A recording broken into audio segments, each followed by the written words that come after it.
Our last and final project has to be my favorite. We are going to be using these bamboo salad mixing bowls that I feel like everyone has seen at Ikea in the past, and I also picked up this JB Weld product, which is like an epoxy weld. It's just extremely strong adhesive essentially, but you're going to need 6 of these bowls because we are going to be making 3 ball shapes out of the bowls. So I'm just taking the epoxy and it actually pre-mixes itself in the little spout that it comes out of, which is really cool, and I'm going to be gluing the bowls together just like this. So adding the epoxy around the top edge and then just placing the bowl on top, making sure that it's perfectly centered, and then letting that cure down for about an hour before we go in with some wood filler. Now I actually saw somebody on TikTok create some wooden balls out of these bowls a while back, so I wish I found the video or was able to locate the original video, but I loved the concept of creating these wooden balls. I think she used them as decor pieces, but I'm actually going to be using mine as coffee table legs.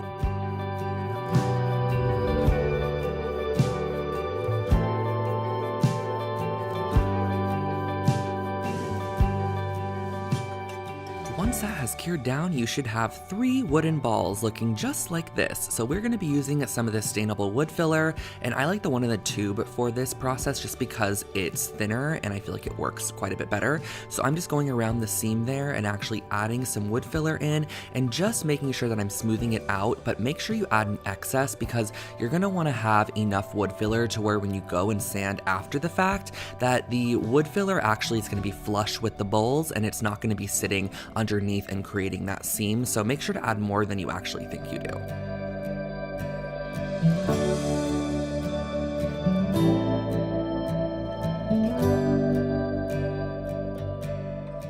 Now here's where you can spend more money or less money. I just picked up a 4x4 piece of plywood, which of course is not the best wood for a tabletop, but I want to share with you how you can make it beautiful because it's only $45 for a 4x4 piece. So I actually just drew out a very organic circle shape, and I'm going in with my jigsaw, and I tried to use up as much of that 4x4 board. That way you get that large tabletop because you don't want it to be a small tabletop with those large chunky ball feet. You really want to have that scale kind of proportionate, you know? So once I cut out my shape, I went in with a orbital sander, and this is where purchasing plywood is going to not come in very handy because you are going to need to sand the edges like crazy along with the top to get it nice and smooth. So I started out with an 80 grit, then I went to a 100 grit, then a 120, and I finished everything off with a 180 grit, and I did this on the edges and the top.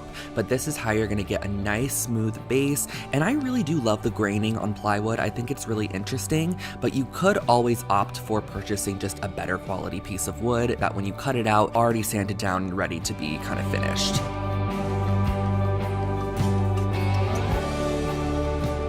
Once you let your wood filler dry down for a couple of hours, you could bring our wooden balls outside, and we are going to sand these down the same exact way, starting off with an 80 grit, then going to a 120 and finishing off with a 180, just to get all of that sealer off the top of these bowls, because these are originally used for food, so you could put things like, soups or liquids inside of these bowls. So we want to get the sealer off so that it can actually absorb our stain. So this is what it starts to look like.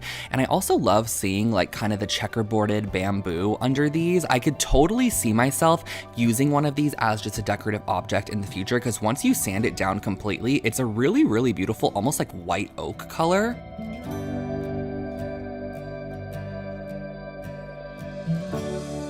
Now, since our plywood is pressed and the edge is not very pretty, I'm actually going to be using a edge banding along with an iron, and you can pick this up at really any hardware store, and it's basically like a wood veneer that has glue on the backside, and when you place it on and iron it, it heats up the glue and melts it onto the side of your piece. So a lot of IKEA furniture has edge banding on it, and this is just going to give our plywood a nice clean edge. But again, if you did get a better quality piece of wood, you wouldn't have to use anything like this. I just wanted to share with you how to make this the cheapest possible way.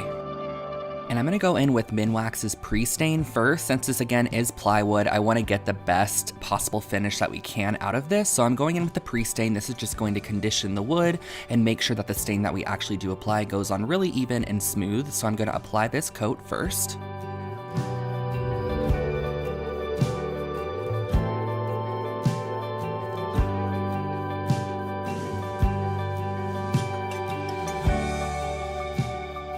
And once that is all applied, I'm going to put it on the sanded down balls as well, because we are going to go in with stain right after this.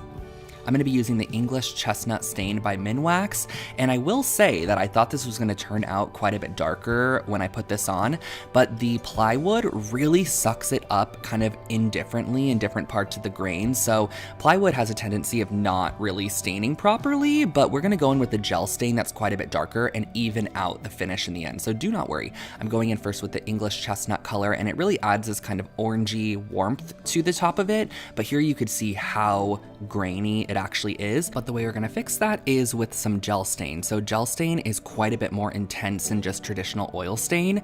So I'm going to put this layer of gel stain over the top. These are our new staining gloves. Hopefully you like them, because we just go through so much gloves. I was like, let's just get an actual pair that we could continuously use for staining. So stained the tabletop and then just went in and also stained the balls as well. And they actually stained up really, really nice. I was kind of scared when we first applied this. It was getting dark and then also kind of splotchy, but after the second coat of this stain, they actually evened out really well, and the line in the center also really kind of diminished after the second coat as well. You could see this is what it looked like when one of them was dry. I'm just bringing it in and setting it down. This is going to be one of the legs of our table.